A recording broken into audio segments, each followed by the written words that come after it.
We invested heavily in our youth academy over the summer here at Norwich City, and that investment is finally starting to pay dividends. With 2 of the 5 DNA points that we acquired for winning the championship, we maxed out the academy strand of Buzzco's core DNA skill tree. That not only gave us 2 additional player slots in the youth academy to utilize, bringing the total to 16, but it also allowed us to unlock the special one, a trait which guarantees that a prospect of any potential will join our youth academy. Now, 3 months into the new season, there are a number of youth prospects that I am keen to add to our ranks. Reece Preston, for example, has just a 75 potential, but it does max out at 85, and he is worth a whopping 1.2 million already. Plus, since his average potential isn't particularly high and he is a domestic prospect, we do have a 100% chance to sign him. So we don't need to roll the dice at all, and we can just add him to our youth academy. The same goes for the 16-year-old Reece Moss with a 76 potential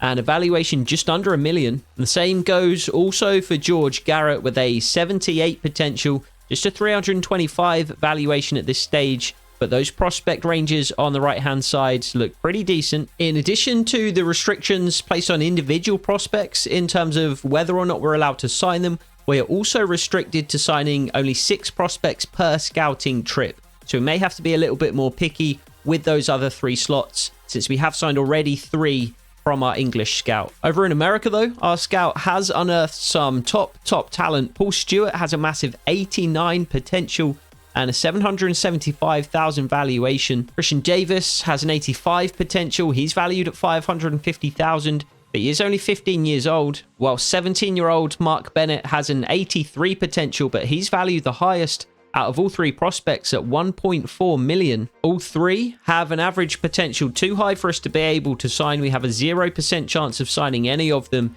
so we would have to use the special one. And I think with Jason Steele rapidly approaching his mid-30s, with Marcel Lotka, an unproven free agent addition from the Bundesliga, it is going to be worth adding one of these 2 goalkeepers to our youth academy. So Paul Stewart and Mark Bennett each look like they could be our number 1 of the future. However, I think there are a few things that make Paul Stewart stand out, even though his valuation is half that of Mark Bennett. Firstly, he is 6'2", and height makes a big difference in goal. And if we look at the attributes on the right-hand side as well, his ranges are much better. 65 to 75 reflexes, whereas Bennett has just 58 to 68. So even if he's at the very top end of that range, that's going to be towards the lower end of Paul Stewart's range. And we can say a similar thing about their potentials as well. Even if Paul Stewart is at the very bottom of his floor is an 84 overall. Mark Bennett's is a 72. So we are going to use the special one on Paul Stewart. So let me know in the comments if you think either of those other players are worth using the special one on as well. Either Mark Bennett, the other goalkeeper, 1.4 million, so he's likely to have a better overall out of the gate than Stewart, but his potential might be lower.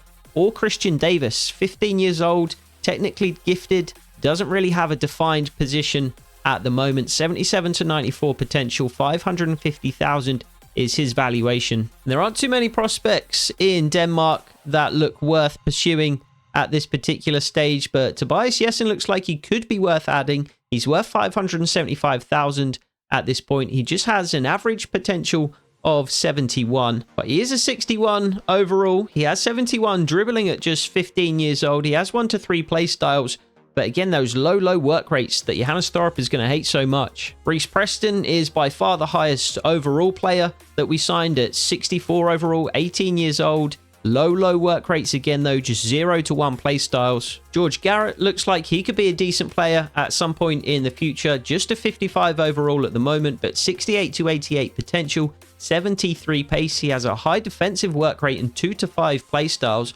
4-star weak foot at this stage as well. Paul Stewart is unfortunately only a 60 overall, but we did know his overall was going to be lower than that of the other goalkeeper. It's that 84 to 94 potential that we are most interested in. And I actually forgot about Reece Moss, looking like prime Dion Dublin. 64 overall at just 16 years of age. 1 to 3 play styles, high defensive work rate. His attributes on the left-hand side look pretty decent. 66 pace, 62 defending, 67 physical at just 5'7", 152. So we'll monitor the progress of those prospects over the next couple of months, and we might promote 1 or 2 of them and send them out on loan in January. But for now, we have 5 games to focus on here in November. We'll host Chelsea at Carrow Road later in the episode, and that will be our featured game here today. You'll also see highlights of our game against West Ham in the Premier League and Aston Villa in the Carabao Cup, and we'll be simulating games against Leicester and first here against Fulham. It's been a bit of a tough transition to this new formation and system, but Johannes Thorup will persist with the 4-4-2. He'll also persist with pretty much the same starting 11 that he has shown faith in so far. And that decision was very close to being fully justified. Josh Sargent opened the scoring just 2 minutes into the game, but Sasha Lukic, a player Thorup had his eye on over the summer, equalised just 4 minutes later. Castagna put Fulham ahead in the second half before Broja equalised, but Raul Jimenez grabbed a winner for Fulham late on. It looked to have been a pretty close game, and a game in keeping with many of the others that we've played so far this season. Liverpool and Newcastle aside, we've pretty much been in all of the games that we've played, and we have been very, very close to grabbing results against a number of teams. We were very close to grabbing a result against Aston Villa in the last episode, losing by just a single goal scored by Golovin at the death. Golovin starts again here today, but Villa have made a couple of changes. Emi Buendia starts on the right-hand side today, Louis Barry on the left, and Dendoncker comes into the midfield as well. As for Johannes Thorup's 11, he has gone for a somewhat rotated 3-4-3 formation, resting a number of players ahead of our next Premier League clash against Leicester. So Fredericks comes in at right wing-back, Chambers and Cordoba also come into the back 5, Sorensen starts in midfield, Ballo on the right, and I'll get my first chance to get a look at Marcel Lotka between the sticks today. And it was the former Norwich City man, Emi Buendia, who opened the scoring just 10 minutes into the game. And if we thought Jason Steele was too hasty coming for crosses, Marcel Lotka has the exact opposite problem. He watched the ball sail over his head for a free header at the back post. We did look bright on the counter-attack though. The pace of Sargent, Ballo, Sainz causing issues for Aston Villa. And we did actually grab an equaliser about half an hour into the game. Josh Sargent taking the ball down on his chest in the box. He got a shot away, but it was blocked. Borja Sainz was on hand to dispatch the deflection neatly past Emi Martinez. Marcel Lotka didn't exactly cover himself in glory for the Aston Villa goal, but he did make amends later in the half, parrying away this shot from Ollie Watkins. And as the minutes continued to tick by, we did continue to cause a problem for Aston Villa on the counter-attack. Borja Sainz ran down the left-hand side, saw no options in the centre, so took the shot on himself. It wasn't actually far away. He came very close to scoring just after the halftime break, cutting in off the left-hand side, beating a couple of Aston Villa defenders. This shot was a little more reckless though, a little less controlled, and it blazed over the top of Emi Martinez's bar. We controlled the game for a period just before and after the break though, forcing Aston Villa back, forcing this good save from Emi Martinez after Tieno Ballo's half volley from just inside the area. But we couldn't manage to grab that all-important goal, and that, of course, left the door open for Aston Villa to do exactly that. And with the wind in their sails, they would go on to dominate the last 25 minutes, half an hour or so, and they would eventually grab the goal to absolutely clinch the affair just 5 minutes from time. Diaby linking well with Golovin. He found Watkins alone in the box. Lotka could do nothing about it. So another decent enough performance, and a performance that likely could get us at least a point as we travel to the King Power Stadium to take on Leicester, especially since we have Marcelino Nunez back in the side as well, so he'll give us a real boost in midfield. Nunez not quite sharp enough to start, but he does find a place on the bench. Instead, Liam Gibbs continues in the centre of midfield, and indeed we do manage to take exactly a point from Leicester. Rodriguez opened the score in 6 minutes in. Sargent equalised 6 minutes later. It was Sargent again who grabbed an equaliser 8 minutes from time, after Samare gave Leicester the lead for a second time, which brings us to our fourth and featured game of the episode as we host Chelsea at Carrow Road, and we have another opportunity to achieve that custom objective of beating one of the big 5 in the Premier League this season. But one thing we will have to be wary of with this Chelsea squad is pace. Madueke, Nkunku, Jackson are all going to test us in behind. Pfeiffer and Hoyt, not the quickest of centre-backs. Chelsea are going to be big, strong at the back as well. Hummels and Diassi, the centre-back pairing, Caicedo and Fernandez just in front of them. Whereas Johannes Thorup has gone with his 4-4-2 formation, a relatively unchanged 11, but Marcelino Nunez comes back into the side for the first time since he was injured in episode 1. Tieno Ballo gets the nod ahead of Johnny Rowe on the right-hand side. And Adam Eder comes in for Armando Broja, who is, of course, on loan from Chelsea. So without further ado, let's head over to Carrow Road and see if we can cause an upset here against one of the better clubs in the country.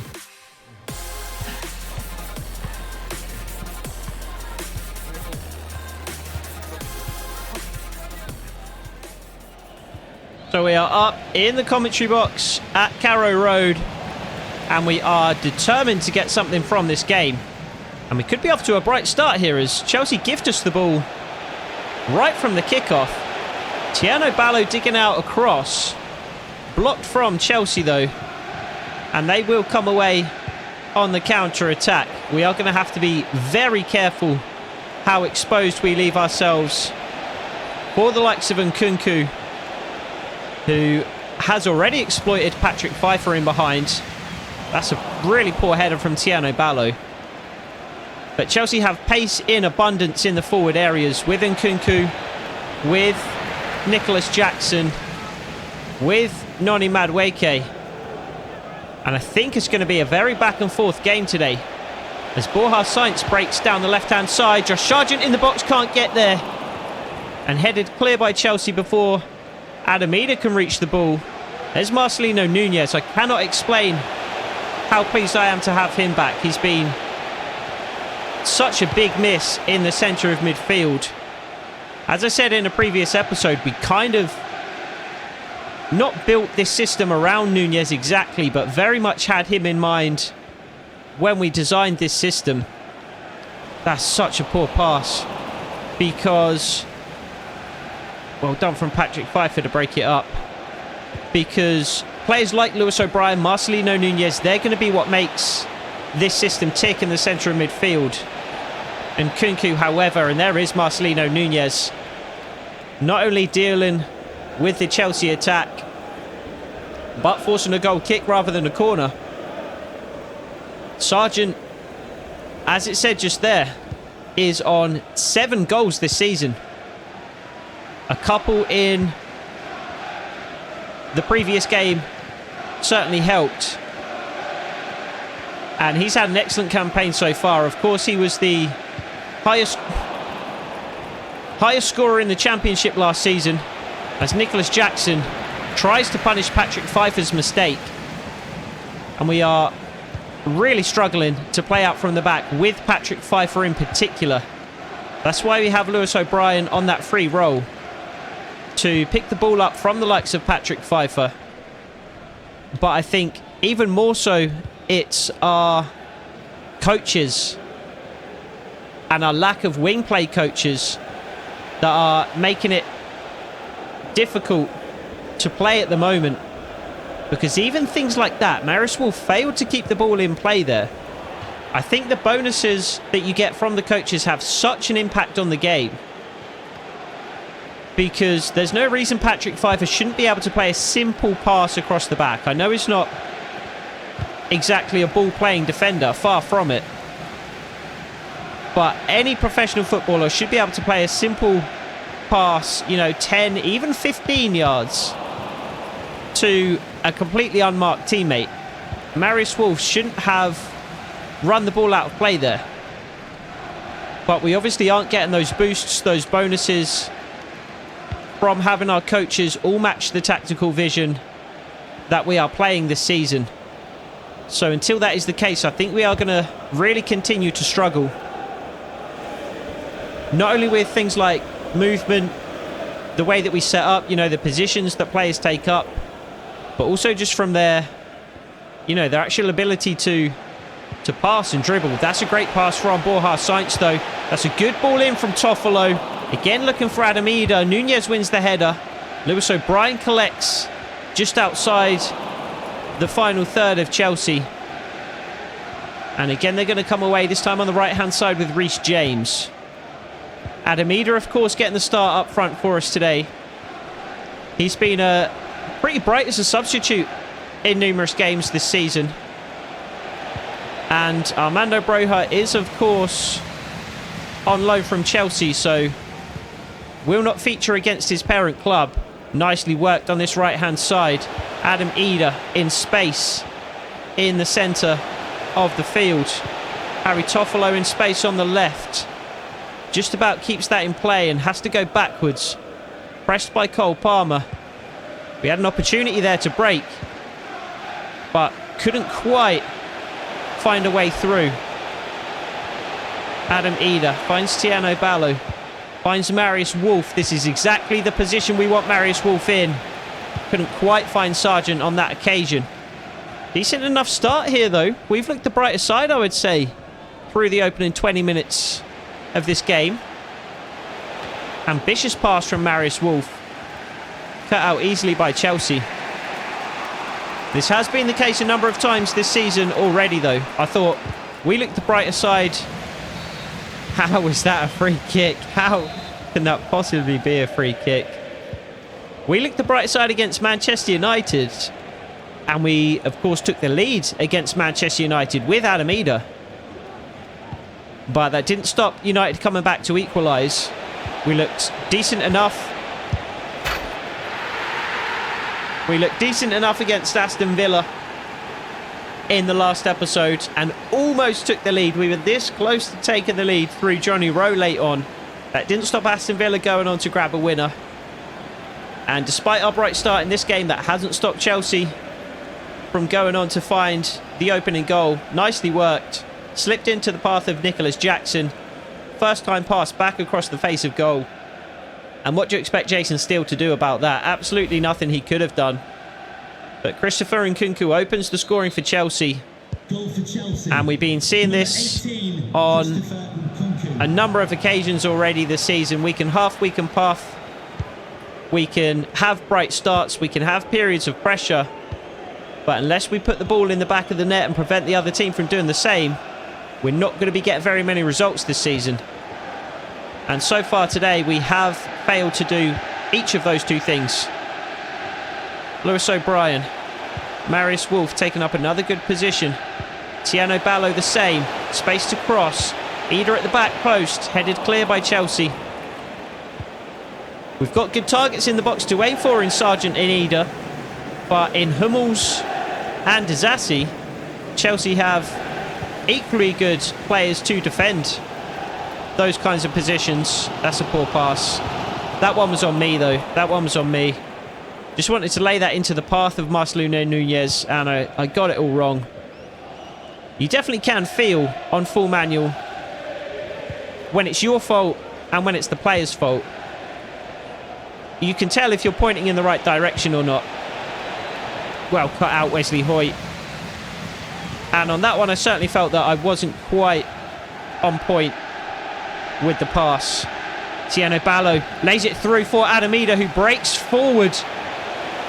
Has enough pace to get past Disasi, but carries it too far wide. I should have taken the shot on earlier. I tried to take an extra touch just to get that little bit closer to Robert Sanchez's goal.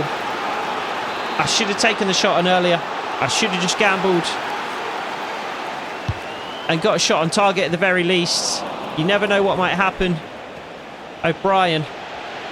That's such a bad challenge from behind. There's got to be a yellow at the very least. This could be a red. This could be a red. And it is a straight red for Noni Madueke. And Chelsea are going to be down to 10 for, what, 60? 55 minutes? I mean, it's two-footed. It's from behind. He's nowhere near the ball. Lewis O'Brien shaping to get a shot away himself as well. And it is going to be an hour or so that Chelsea are down to 10 men. So drama here at Carrow Road. Chelsea with an early goal, but shooting themselves in the foot. And Marius Wolf, it's a little far out, I think, really to test Robert Sanchez. Especially since Wolf isn't the best free kick taker. We do actually have Nunez back. Nunez is our regular free kick taker. I had put Wolf on those duties because, of course, Nunez was out, and I've got too much on it. I got far too much on it. The thing is, you have to power it up so much, especially since I have brought the shot speed down for my custom slider set. And one of the less than ideal impacts of that is free kicks are so weak. So you really have to power it up to have any kind of chance. 3.5 bars of power at the very least. And once you get to 3.5, it's so hard to stop it from going to the full 4. And that's exactly what happens when it does go to the full 4. Tiano Ballo and Kunku for company. Ida making no kind of run. Borja Sainz, however, at the back post. Hits it first time and equalises. What a goal, Borja Sainz. And within 5 minutes, Chelsea have completely self-destructed. Noni Madueke getting red for him. An awful challenge on Lewis Gibbs. Nope, still not his name. I did that in the last episode. Lewis O'Brien. I keep combining the names of Lewis O'Brien and Liam Gibbs.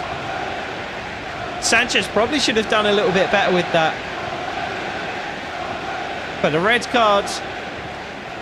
3 minutes later, maybe. An equalising goal. And it is all square at Carrow Road, and we have the impetus now to go on and win this game. We do have to be vigilant. We do have to make sure that we don't give Chelsea a lead. That we are, as I said earlier, wary of the pace of Nkunku and Nicholas Jackson going forward. But we have a man advantage now going into the final 10 minutes or so of the first half and beyond. And I think we can take our time. I don't think we need to press for a winning goal. And I think, if anything, doing so would just invite Chelsea to try and grab an equaliser, and that would probably work to our detriment. Nice little ball.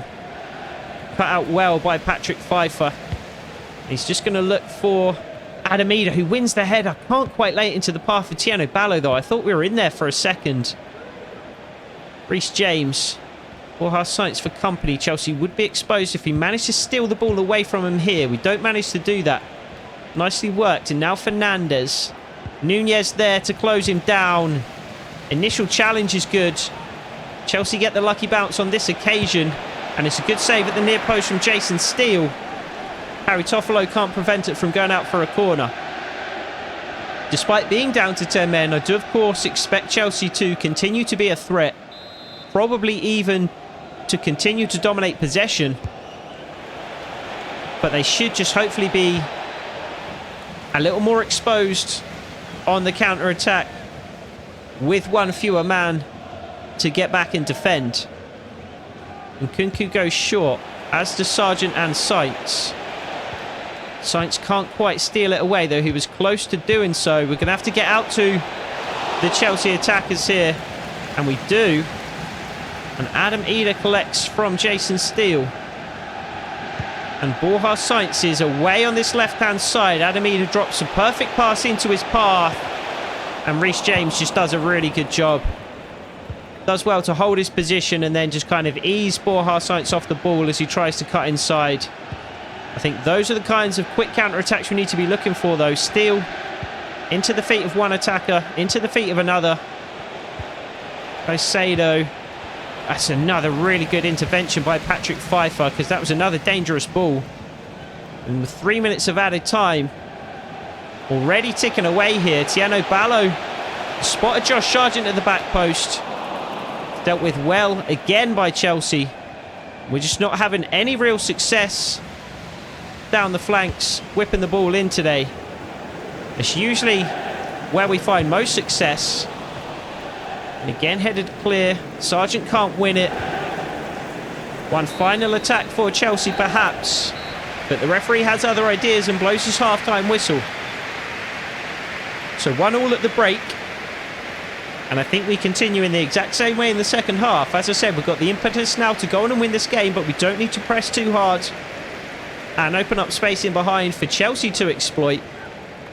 Let's try and grab a winning goal, rather. Let's try and grab a winning goal late on, I think. Thank you for checking out this episode of our realistic Norwich City career mode. If you're enjoying the content, make sure you leave a like. And if you want to see more content like this in the future, make sure you hit that subscribe button. We're approaching the end of the FC24 cycle now, but there'll be plenty more content to come with the release of FC25, including 12th man memberships. If you want to get more involved with the channel, check out the membership tiers on my homepage. Memberships start at less than £2 per month and come with a whole host of benefits and rewards, including you being able to feature in my career mode saves. We'll be starting a road to glory with a created club as soon as FC25 drops. So if you want to be included in the save or even feature in our starting 11, become a 12th man member of the channel today. 12th man members also get exclusive early access to all of my videos, not only my career mode series, but also my realistic slider sets and everything else in between.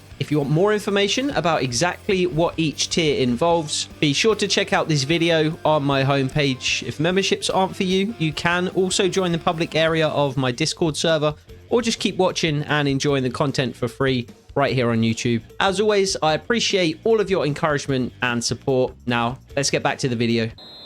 So, back out for the second half here at Carrow Road. And I think, as we said before the break, we will take it somewhat easy in this second half.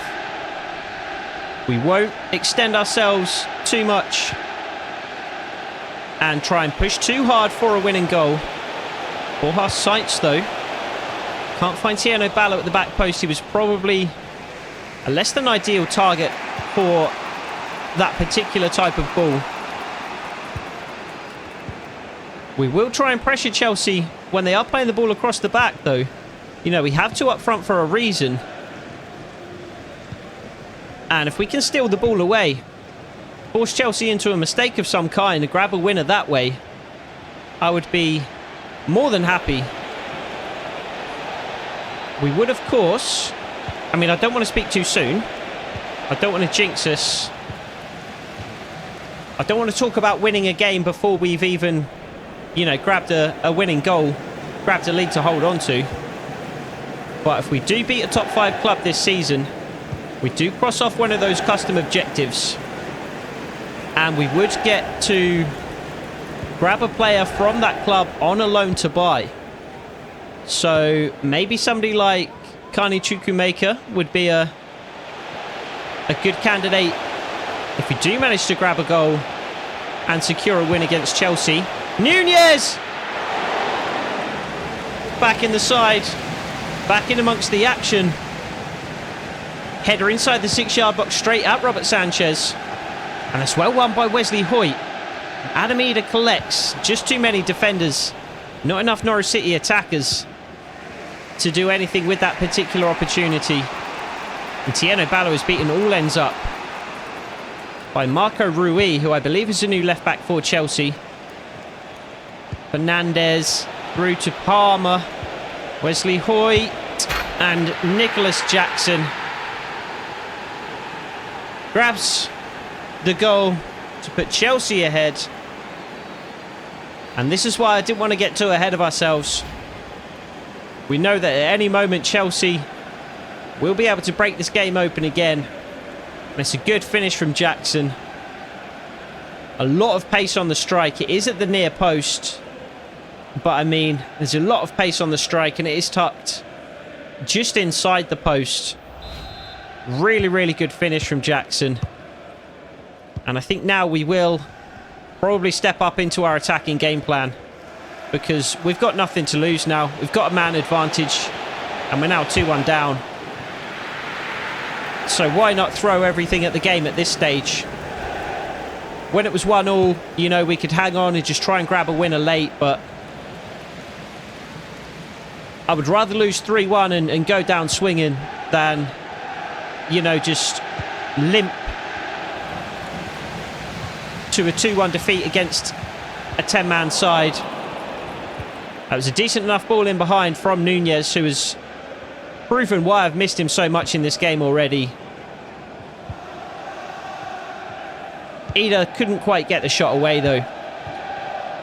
It's the high work rates for Nunez. It's the high stamina.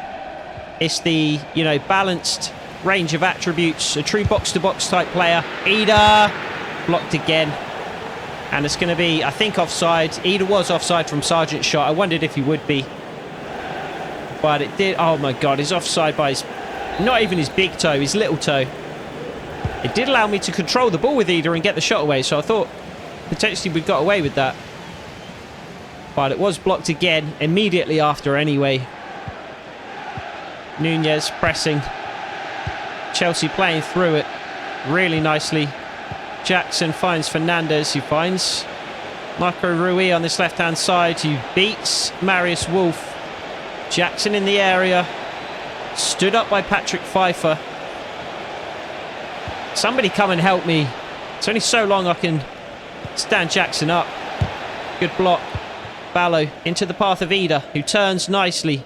Sargent away up ahead of him. But Ida just puts his head down and runs. Beats one Chelsea man. We need support. Where is the support? Really good strength and pace from Adam Ida to plough through a couple of Chelsea players there, but he can only go so far himself. Sargent made a run up ahead of him, but there was little point trying to find him with it. Not three. No, come on. Cole Palmer grabs a third. 10-man Chelsea starting to run away with it. Poor defending for that one, I would say. Pfeiffer can't win it from Rui. Nice little one-touch pass, though. Good finish from Cole Palmer.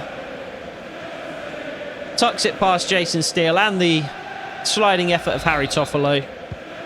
And the game almost certainly is gone. We'll give ultra attacking a go for the next 10 minutes or so. And if we grab a goal, then potentially there's a way back into this game. But more than likely, what is that? Why cross with your right foot from there?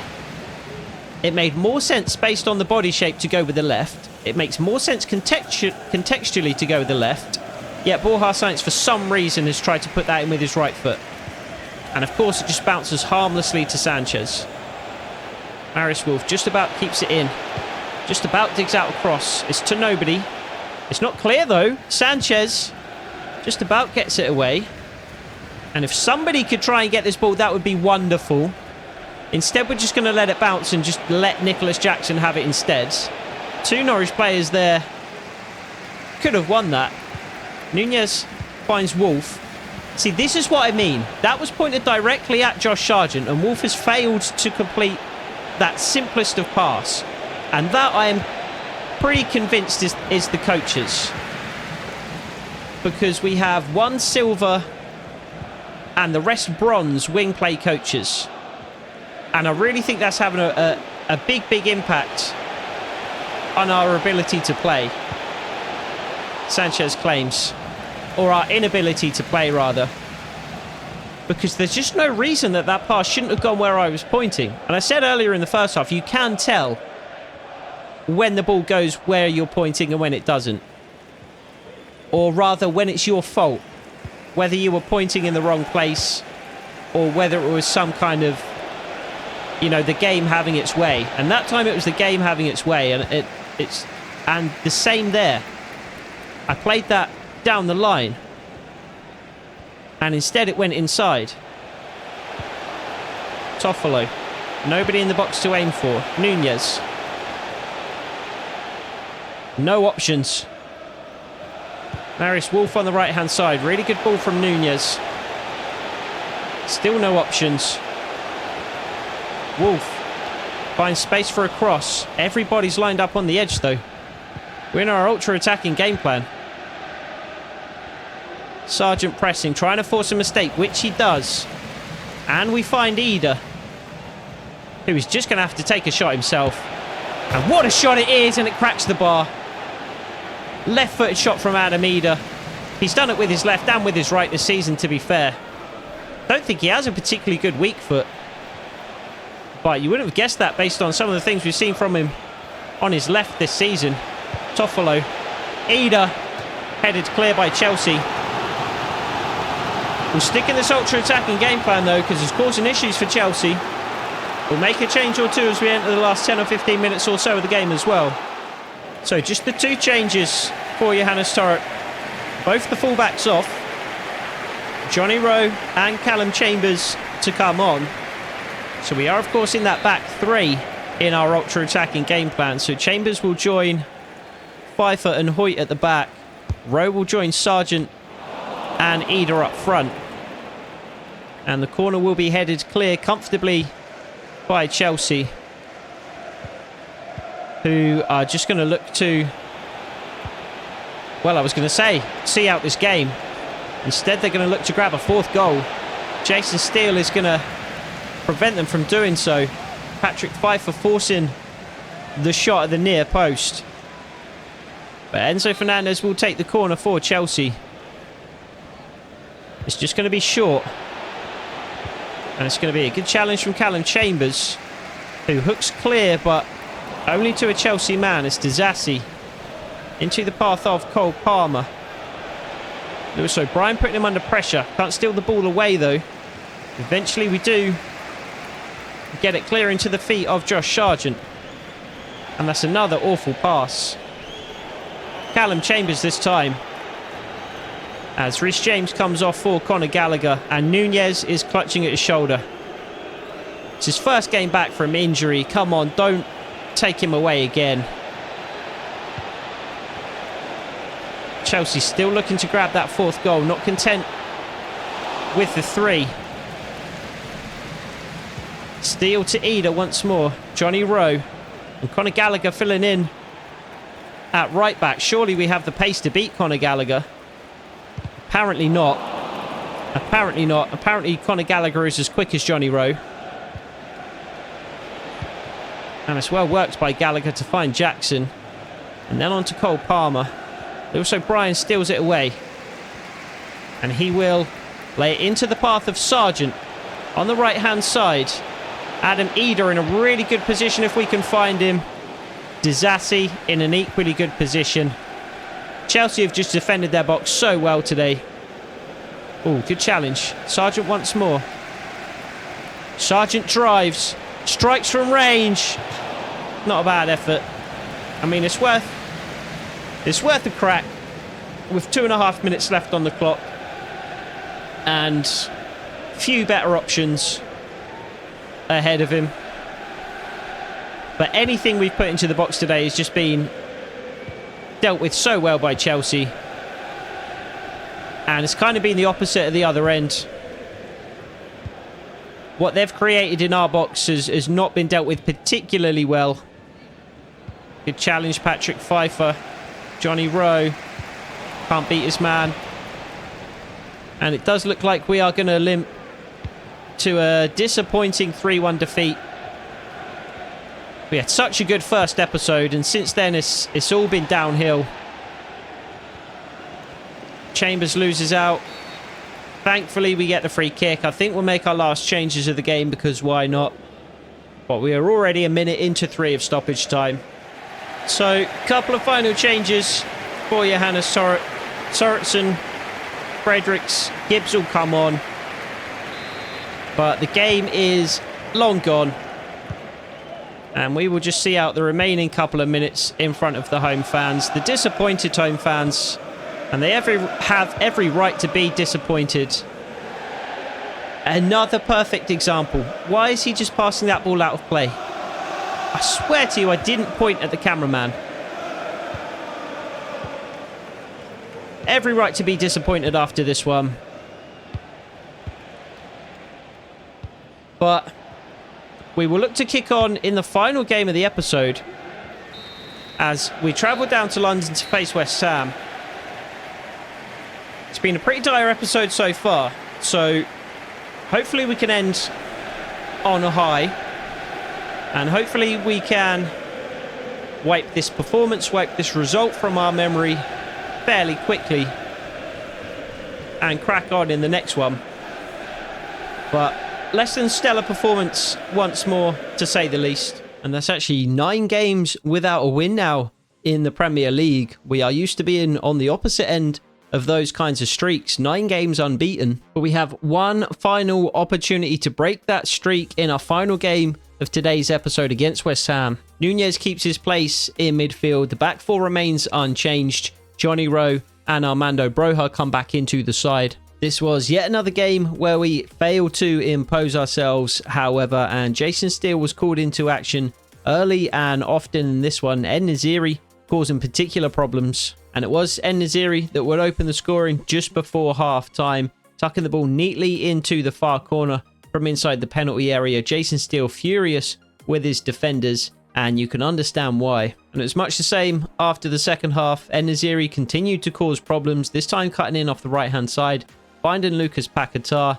To be fair on this one, it was a bit of a deflection, well, a big deflection from Patrick Pfeiffer that took it into the net. But En-Nesyri would have his second and West Ham's third goal 65 minutes into the game. We were wary of the pace of players like Nicholas Jackson, Madueke and Kunku earlier in the episode. We weren't quite as wary of En-Nesyri's. And although we came close to grabbing a goal back late in the game, Armando Broja firing wide from the edge of the penalty area, it would have just been a consolation anyway. But instead, En-Nesyri managed to grab his hat-trick almost on the stroke of full time. Jason Steele, like we have seen so many times before, getting caught off his line from a set piece, and En-Nesyri just headed over the top of them. So after finding ourselves top of the table after episode 1, we are now just one place away from the relegation zone, 2 points ahead of both Burnley and AFC Bournemouth. Bournemouth do, however, have a game in hand. And with just 1 month and 6 games to go until the January transfer window opens, we have some real decisions to make here in Season 2. Not only do we need to decide what to do with Johnny Rowe, but we need to decide whether these new tactics are worth continuing to persevere with, or whether we should just try and go back to the system that worked so well for us in the Championship. We could potentially kill 2 birds with 1 stone by going back to that 4-2-3-1, because although Armando Broja would drop to the bench, there would be space for both Tierno Ballo and Johnny Rowe. So let me know below in the comments what your opinion is, and I will continue to puzzle that out ahead of the next episode. I hope to see you there. Take it easy.